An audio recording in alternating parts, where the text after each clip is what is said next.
¿Qué tal, mis queridos amigos? ¿Cómo estáis? Espero que vaya muy bien por ahí. En los Estados Unidos un usuario tiene un golpe aparentemente inofensivo y se lleva la sorpresa de que le preparan un presupuesto por un valor de $38.000 para reparar ese golpe en un Audi e-tron, un coche eléctrico. Y es que, si recordáis, estuvimos contando en el vídeo que grabamos con Jorge de 80% eléctrico que el asunto de las reparaciones de este tipo de vehículos son muy sorprendentes en cuanto a tiempos, competencia y cuantía de las mismas. Y en este vídeo os voy a demostrar cómo es así, con ejemplos directos y concretos y con los presupuestos que han recibido usuarios españoles. Pero antes, dejadme que os diga que, curiosamente, si vives en los Estados Unidos es donde más protegido estás a la hora de no ser abusado por una marca de automóviles, porque cosas que aquí en Europa nos hacen pagar claramente, allí en muchos casos forma parte de una campaña de la marca que lo asume sin ningún problema. En este canal descubrimos el pufo del asunto del AdBlue en los vehículos de PSA que está coleando y que a raíz de eso se han generado grupos de usuarios, grupos de personas que están intentando defender sus derechos ante el abuso. Y esto es habitual. En países como Australia, por ejemplo, tienen la costumbre de no dejar pasar ni una, y en Estados Unidos también, y en Europa, que supuestamente es el lugar que está más desarrollado en cuanto a la protección del consumidor en lo que se refiere a automoción, somos los últimos de los países civilizados. En Australia, un Toyota Land Cruiser tiene un problema reconocido con el filtro antipartículas, allí te lo cambian gratis, aquí a pagar. En Estados Unidos el BMW i3 tiene un problema serio con la unidad de control del motor, te lo cambian gratis en una campaña, tenemos el documento, aquí en España a pagar. Bueno, ¿y qué decir de los problemas derivados del Dieselgate que han hecho que en muchos países fuera de Europa las indemnizaciones que los estados y los juzgados han obligado a pagar a la marca son muy superiores a las que han recibido los usuarios en Europa, e incluso dentro de Europa, que se supone que es una comunidad de mucha diferencia, por ejemplo, entre lo que van a recibir los alemanes y los españoles. Pero hoy me quiero detener en un asunto específico, hablamos con Jorge y hablamos de los problemas de los coches eléctricos y bueno, pues faltaba un poco bajar al terreno y enseñar un caso concreto. Y tiene justamente dos coches que además nos dan pie, porque tenemos la información para enseñaros cuál es el periplo que han sufrido estos coches a lo largo de su vida, cómo han salido de los concesionarios y con qué presupuestos, qué es lo que pasa exactamente y cuál es el coste. Así que me voy a meter en el taller de Jorge de 80% eléctrico y vamos a ver exactamente qué es lo que está pasando. ¿Buscas un coche nuevo? Entra en carwow.es y mi equipo te ayudará a encontrarlo y conseguir el mejor precio. carwow.es, el comparador de precios de coches nuevos. Bueno, estoy viendo que me lo ha dejado todo preparadito, o sea, que me ha hecho caso. Jorge, ¿estás por ahí? Te veo con las manos en la masa. Un segundo. Bueno, vamos a dejarle terminar de... Esto es como la SEAT, ¿no? Siempre estamos apretando tornillos. El oficio parece que no cambia, a pesar de todo. Bueno, veo que has hecho los deberes y me has preparado aquí... Esto es como el programa de Arguiñano, me has preparado los ingredientes. Te he preparado lo que hay esta semana, porque la semana pasada, la verdad que esto va por... Había otra cosa va por marca. Y esta estamos en la semana de los i3. Esta semana tenemos la semana de los BMW en general y la verdad que hay bastantes. Hay otros dos por allí, o sea, hay en total 5. 5 y 3. Y otro que tiene que venir la semana que viene. Todos con los que hemos visto con la misma avería y el que falta por venir, sospecho que igual. Igual. Porque todos suelen ser la misma versión. Se ve que se han puesto todos de acuerdo para estropearse al mismo tiempo. En fin, si te parece, vamos a ponernos aquí delante y contamos un poquito de qué va esto.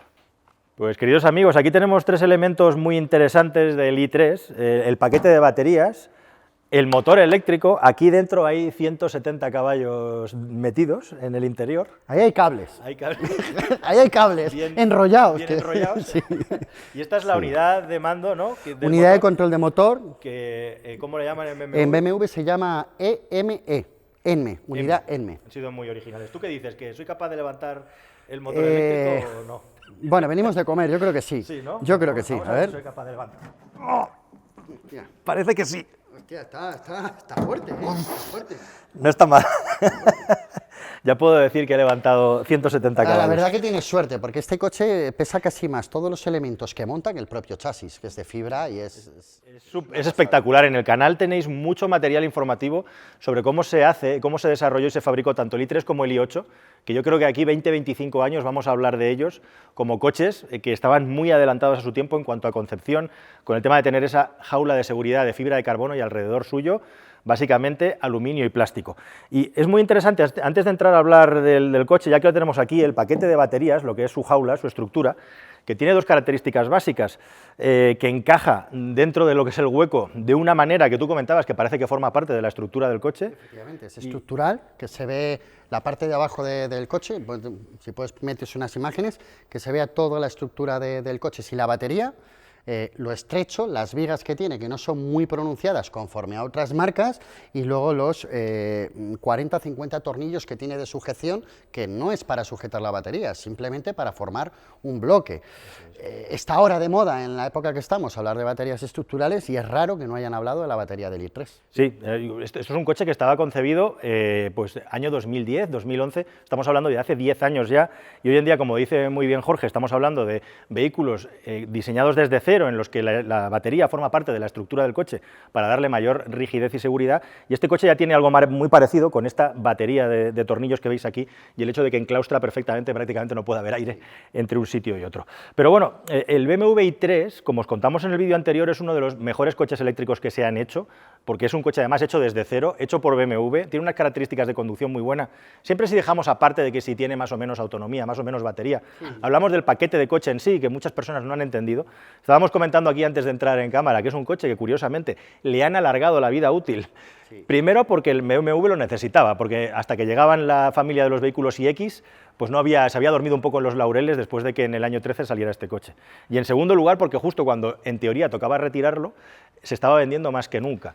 Yo creo que se adelantó un poquito la salida del BMW al mercado antes de que la gente cogiera conciencia, sobre todo aquí en España, porque hay que recordar que estos coches se han vendido muchísimo en otros países, pero aquí en el sur de Europa sobre todo no ha llegado tanto, pero porque el mundo eléctrico está empezando a crecer ahora, no hace 8 o 9 años cuando salió este coche. Y ahora la verdad que es un coche muy querido, es muy buscado en el mercado de segunda mano, y es uno de los coches que de segunda mano se devalúa menos. O sea, los BMW i3, y en concreto la gente lo que busca es el sistema REX de autonomía extendida, que lleva un generador, y la gente lo busca mucho, y de hecho es el más caro es la versión REX. Es el más caro y también el más problemático, y justamente eso os vamos a enseñar hoy. Esto tiene mucho que ver, por eso lo hemos dejado aquí encima, porque la mayoría de los problemas vienen por aquí, y la mayoría de los problemas es que precisamente, como os estamos anunciando y adelantando, hay mucha dificultad para encontrar la avería, para saber qué es lo que está pasando. Parece que son averías de fuentes distintas, pero al final acaban siempre en el mismo sitio. Pero si acaso vamos a un caso concreto, os vamos a enseñar los presupuestos además, para que veáis exactamente cuánto le han presupuestado al propietario y qué es exactamente lo que está pasando. Venid que comienza la chicha. Bueno, pues Jorge, la historia de este BMW i3, como se dice hoy en día en los hilos de Twitter, es atended a esta triste historia, porque la verdad es que tiene miga.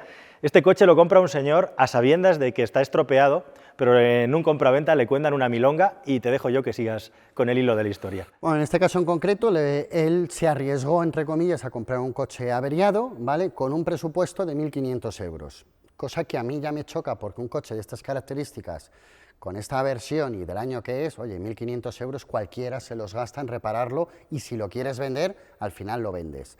Y lo vendes ya reparado, que siempre tiene más valor. Bueno, pues en este caso este señor lo compró, lo llevó a la BMW y bueno, pues lo primero que le plantaron fue, le hicieron un diagnóstico y le plantaron un presupuesto, que es el que vamos a hablar ahora, en el cual solamente es un presupuesto abierto para activar la batería, solamente para activar la batería y luego buscar los problemas que tiene el coche. Estamos hablando de un presupuesto, no una cosa que dices, oye, venga, 500 euros, 1.000 euros y te digo cuál es la avería. El diagnóstico es lo más difícil en esta clase de averías de estos coches, es el diagnóstico. Pero de ahí a estos presupuestos... Hay una cosa, estamos enseñándoos el presupuesto, y si os fijáis en la primera partida, en la descripción, que realmente luego no hay más, indica operaciones necesarias para despertar la batería de alto voltaje. Me llama mucho la atención la cantidad de cosas que tienen que tocar y cambiar. Estás hablando de hacer un diagnóstico, pero el presupuesto ya sube con el IVA a más de 6.000 euros, y aquí solamente lo que estamos haciendo es... activar la batería de alta tensión. De alta tensión, la batería que propulsa el vehículo, para entendernos, en definitiva. Y a continuación, lo más divertido es la leyenda que viene al final, en la que se indica nota. Presupuesto únicamente para activar la batería del sistema de alto voltaje. El vehículo posiblemente presente más averías, las cuales no se pueden determinar ni presupuestar en este momento por el mal funcionamiento de la batería de alto voltaje. Para el correcto funcionamiento del vehículo serán necesarias la sustitución de más elementos, los cuales serán indicados en otro presupuesto posteriormente a este. Con lo cual, hablamos de más de 6.000 euros para saber qué está pasando. Es inviable, o sea, claro, llegamos a este punto. Tenemos que contar que esto es un caso particular, esto no es una cosa general, ni puede ocurrir en todas las BMWs, no sabemos realmente si en esa BMW han querido atender el coche o no, o se han inventado, no lo sabemos. Esa es otra, perdón, antes de que sigas.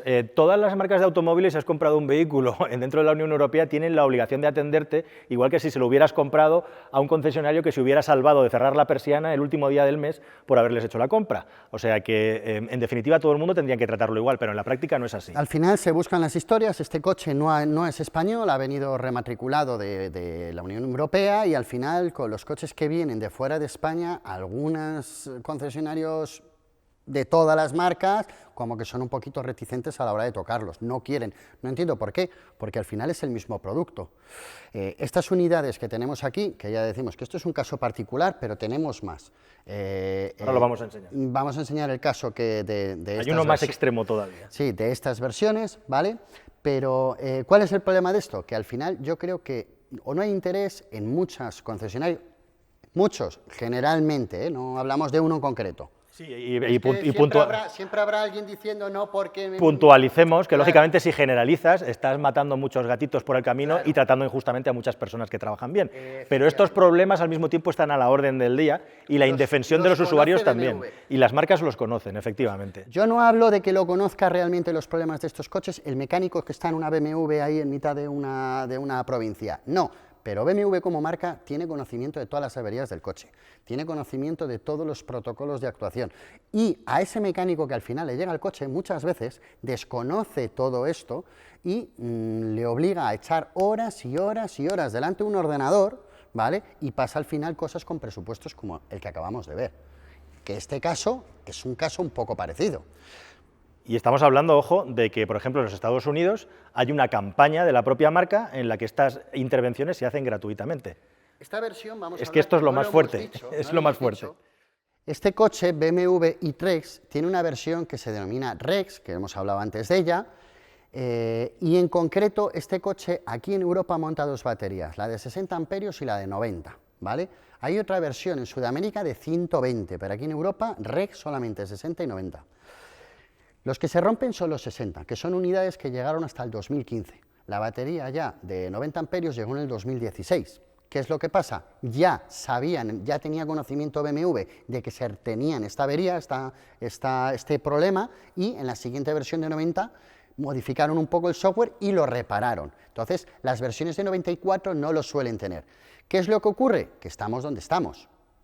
Entonces, hay otros países que tienen las políticas de consumidor muchísimo más fuertes, tienen investigadores que detectan estos casos, se dan cuenta de que es un fallo de fabricación y entonces lo que hacen es obligan a la marca ni años, ni kilómetros, ni nada. Coche que se averíe, coche que repares en garantía, tenga los kilómetros que tenga o los años que tenga, como es el caso de BMW en Estados Unidos, que te he pasado la nota interna de BMW con los códigos de reparación. Si es este modelo de tal año, de tal no sé qué, con estos códigos de error, garantía y lo que hay que hacer. Eso en Europa ocurre poco, en general. Tenemos muchos casos, pero bueno, estamos hablando de algo que, según donde te toque, tienes que pagar 0, porque te lo cubre la garantía, o puedes llegar a pagar unas cantidades astronómicas, como digo. Vamos a hablar de otro caso. Bueno, esta avería misteriosa, que cuesta más de 6.000 euros localizar, sí. ¿Cuánto tiempo os ha llevado a vosotros no es localizar, encontrar? Es activar la batería. Bueno, localizar, revivir la batería para poder encontrar qué es lo que está fallando, efectivamente. A ver, efectivamente la batería venía bloqueada, nosotros la hemos desbloqueado rápidamente, ¿vale? No hemos tardado, no ha llegado ni una hora. Es como el paso previo. No ha llegado ni una hora y efectivamente es el paso que tienes que hacer para poder seguir mirando cosas. Al final nosotros hemos hecho un diagnóstico y hemos detectado que la avería está en la unidad de control de motor, lo que denomina BMW M, y se le ha comunicado al propietario.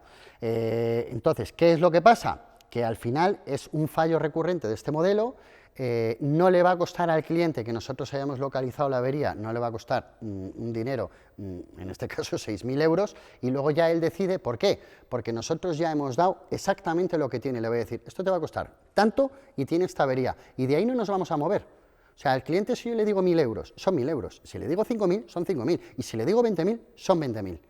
Pero ya el hombre ya tiene una seguridad de decir, me va a costar 20, ¿arreglo o no arreglo? Pero sabe lo que le va a costar. Un presupuesto abierto de 6.000 euros para empezar, para que luego le venga otro de 10 o otro de otros 5.000, no me parece. Yo creo que ha sido más, hablamos de este caso en concreto, no generalizamos, como que no han querido atender al coche. Es la sensación que me da a mí, ¿eh? Pero es que lo veo todos los días con BMW, con Renault, con muchas marcas. Es una pena, pero lo veo a diario. Y otra pregunta, ¿sabéis ya lo que le va a costar? ¿Se puede decir o todavía no lo sabéis porque no habéis terminado el trabajo? En principio no, bueno, ya hemos diagnosticado la avería. ¿Cuál es el problema? Ahora estamos esperando que BMW nos mande el precio de las piezas, ¿vale? Y poder comunicárselo para que opte el cliente a reparación, B, pieza nueva o intentar reparar la que tiene. Hemos diagnosticado el problema, pero todavía no he abierto la unidad. De hecho, en ese coche, que vamos a pasar a verlo ahora, tiene el problema que creo que es este, tenemos una unidad de segunda mano y se va a optar por ponerle una unidad de segunda mano. Pero se le dice al cliente, ¿la quieres de segunda mano? ¿Quieres reparar la que tienes en caso de que se pueda reparar? O compramos nueva, pero eso lo decide el cliente. Le damos la opción. Perfecto, pues queda clarísimo. Si os parece, vamos a ver el siguiente caso y me cuentas un poco qué ha pasado aquí. Sí. Pues bueno, este caso ha sido muy parecido, ¿vale? También tenemos la unidad 60 Rex. Tenemos que hablar que la 60 Rex es hasta el 2015 cuando salieron los fallos, ¿vale? Hay unidades del 2017 o 2016 con esta batería, pero ya no lo tiene porque tiene otro software. Bueno, en este caso la reparación tiene un presupuesto de 5.600 y pico euros. Normalmente cuando te pegas con la marca te suelen hacer una atención comercial, si has hecho los mantenimientos y todo, y suele acabar rondando los 3.000 o 3.500 euros.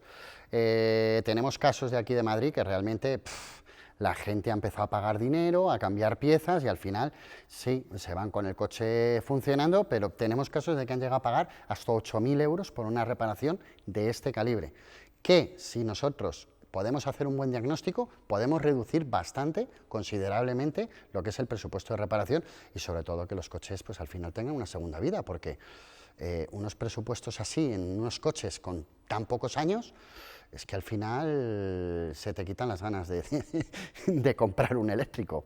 Pero bueno, todo se puede reparar, no hay que tenerle miedo, poco a poco vamos evolucionando y bueno, a ver si vemos pronto este coche funcionando. Pues aquí tenemos el tercero de los vehículos en discordia que quería hablar de él hoy también, que es un Renault Zoe.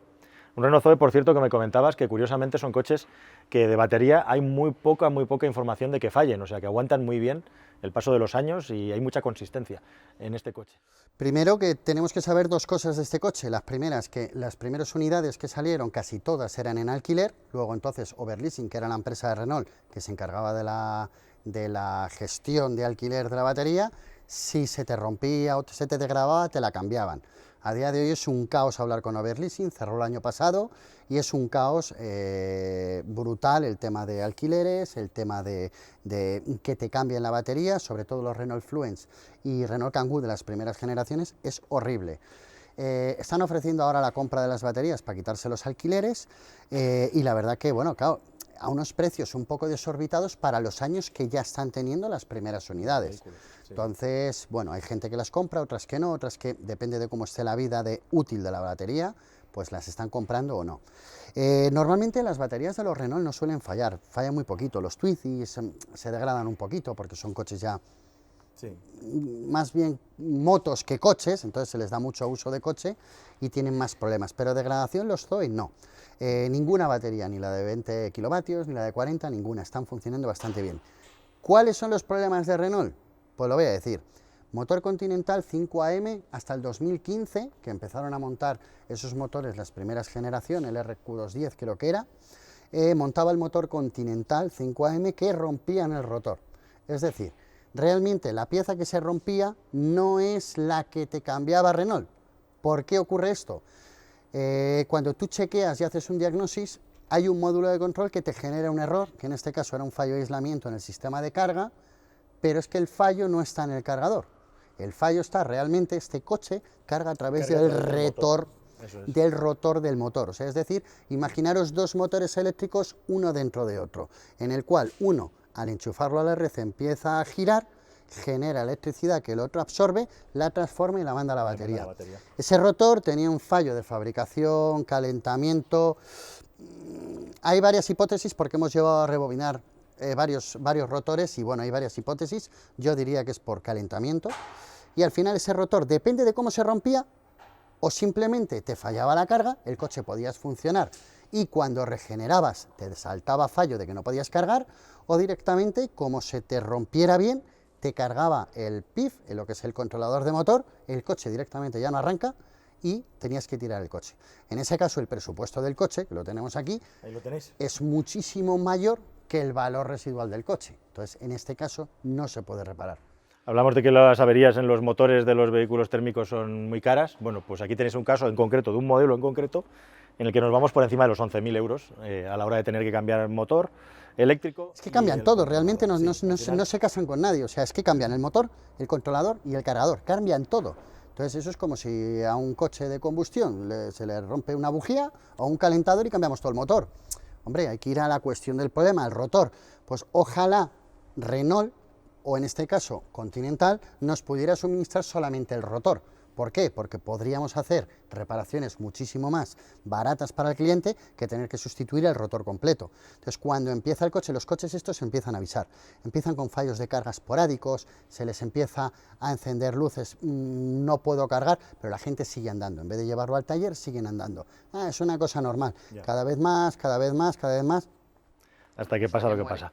Por cierto, que con este coche en concreto tú tienes una historia realmente kafkiana, vinculada al asunto del alquiler de las baterías y problemas que yo creo que cuando alguien crea un sistema como este ni se puede llegar a imaginar y en el que en este caso el consumidor sale perjudicado. ¿Qué te ha pasado exactamente? Pues vamos a ver, si hay algún abogado que esté viendo esto, que nos asesore, porque es una cosa que no es porque yo vaya a tomar represalias con nadie, simplemente me gustaría tomar interés si es legal que una marca pueda manipular nuestro propio coche. Este coche se compró sin baterías, venía con un fallo de motor, vino con un golpe en el motor. Como nosotros teníamos motores, lo compramos y teníamos baterías. Directamente sustituimos el motor, pusimos una batería y el coche a funcionar. ¿Vale? Empezamos a andar y al cabo de 3 semanas, un mes, el coche deja de cargar, nos da un fallo en el cuadro de instrumentación que nos dice fallo de carga, contrato bloqueado, carga bloquea, contrato fallido, algo así, ¿vale? Llamamos a Renault y nos dicen que es que la batería en alquiler no se está pagando. Yo he comprado un coche a través de una empresa de subastas directamente a Renault, sin batería, el coche me ha venido sin batería, yo le he puesto una batería mía y me estás diciendo que no puedo cargar mi coche. En este caso es rizar el rizo, porque yo entiendo que si la batería fuera de alquiler, te bloqueen la batería, pero es que en este caso yo tengo una batería mía comprada con una factura a un cliente que se fue de un desguace, le compramos la batería, se la montamos al coche, pero es que no puedo cargar aún así el coche, porque no han manipulado su batería, han manipulado mi vehículo y no puedo cargar el coche. Bueno, ahora sí. Ahora sí, pero vamos, no podía cargar el coche. Ya no sé la legalidad de eso de que puedan manipular nuestro coche. Tesla lo hace mucho. Eso os iba a contar, que Tesla hay un caso paradigmático en el que cualquier cosa que tocas que no debes, remotamente te bloquean el vehículo y hay casos muy, muy llamativos. Sí, yo conozco casos personales de que han bloqueado por hacer cosas que no deben, incluso haciendo cosas que no van a ningún lado, les han avisado, llévame al punto al punto de servicio técnico más cercano, pero vamos, tienen constancia, todo lo que pasa en los coches remotamente. Tienen control sobre el coche, pueden desactivarte. Bueno, habrá muchos usuarios de Tesla que ya lo saben. Una cosa que no me gusta es cuando pasas de un usuario a otro, un usuario ha comprado, por ejemplo, el Autopilot, ha comprado los Supercharger, luego pasa a otro propietario y de repente se los capan. No entiendo muy bien por qué, es un proceso que no entiendo muy bien por qué, pero al usuario que ha pagado los supercargadores se los dan y al siguiente no se los dan. Hay casos de esos, no entiendo muy bien por qué. Los usuarios de Tesla nos lo podrán contar, pero que tengan tanto control una marca sobre nuestro propio vehículo, en el cual muchas de las cosas tienen que ir al servicio de ellos, porque si no te capan el coche.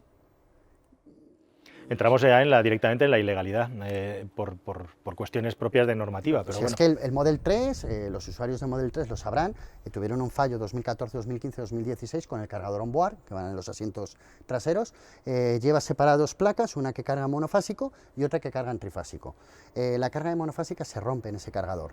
El cargador no es caro, o sea, yo se lo digo a todo el mundo, 3.000 euros en una casa oficial, montado, con garantía y todo en Tesla, directamente vete allí. El problema es si quieres traerlo aquí o a otro sitio, si nosotros manipulamos eso, nos cortan la garantía del coche. No entiendo muy bien por qué, cuando el cargador no está en garantía. Porque que me digas tocar la batería, tocar el motor, todo lo que tenga garantía, pero si yo voy a manipular un elemento que tú ya no tienes garantía sobre ese vehículo, no entiendo cómo puede escapar eso directamente, ya te digo yo, que es ilegal. Es decir, al final, el que tiene que dar la garantía de la operación que se ha hecho, en España y en Europa es ilegal. Eres tú, pero Tesla no puede decir nada. Otra cosa muy distinta es que tu intervención en el coche provoque una avería en el vehículo y el usuario quiera reclamar a Tesla por una intervención que tú hiciste en el vehículo. Pero directamente, el usuario tiene todo el derecho a llevar el vehículo a repararlo a tu taller, aunque esté en garantía, y no pueden inutilizar la garantía del resto de piezas del vehículo, salvo que se demuestre que ha sido tu intervención la que ha provocado una avería ulterior y no es un defecto de fábrica del Una avería muy común que tuvo Tesla, que era la MCU, ¿vale?, de la pantalla del display, fallaba mucho. Ahora Tesla, después de 2 o 3 años de luchas, la memoria flash, después de 2 o 3 años que han estado reclamando y reclamando y reclamando, la gente ha tenido que pagarla, ahora la está cambiando en garantía. Y sé de gente que le están pagando, tarde, mal y nunca, le están pagando la reparación que hicieron con Tesla, que la pagaron. Pero claro, hay gente que a lo mejor, no lo sé, se ha puesto un párroco, unas luces, lo que sea, directamente le han quitado la garantía, dicen que no.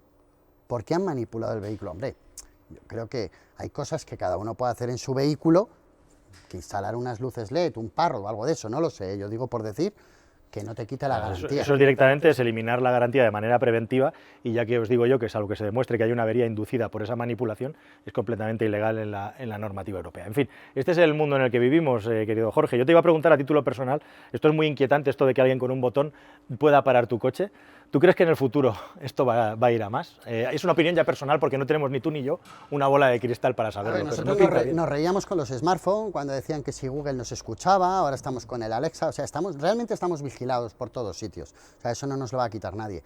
Lo que pasa es que en el vehículo nunca se nos habían metido, en dónde estoy, en dónde tengo el coche, cuánto tiempo lo uso, y ya el que puedan manipularme el coche con un ordenador, es decir, ¿qué le impide a Elon Musk, ¿vale?, en Tesla, hacer así, con un botón, y largarse a la luna, con sus cohetes, y inutilizar todos los... Es que no se lo impide nadie, ¿me entiendes? Entonces, que tengan tanto control sobre nuestro coche no me gusta. Que entre un talibán en las oficinas de Tesla y empiece a tocar botones. No, porque al final te están... O sea, ahora mismo la mayor preocupación de las marcas son los ciberataques, protección de datos y todo. Por ahí va.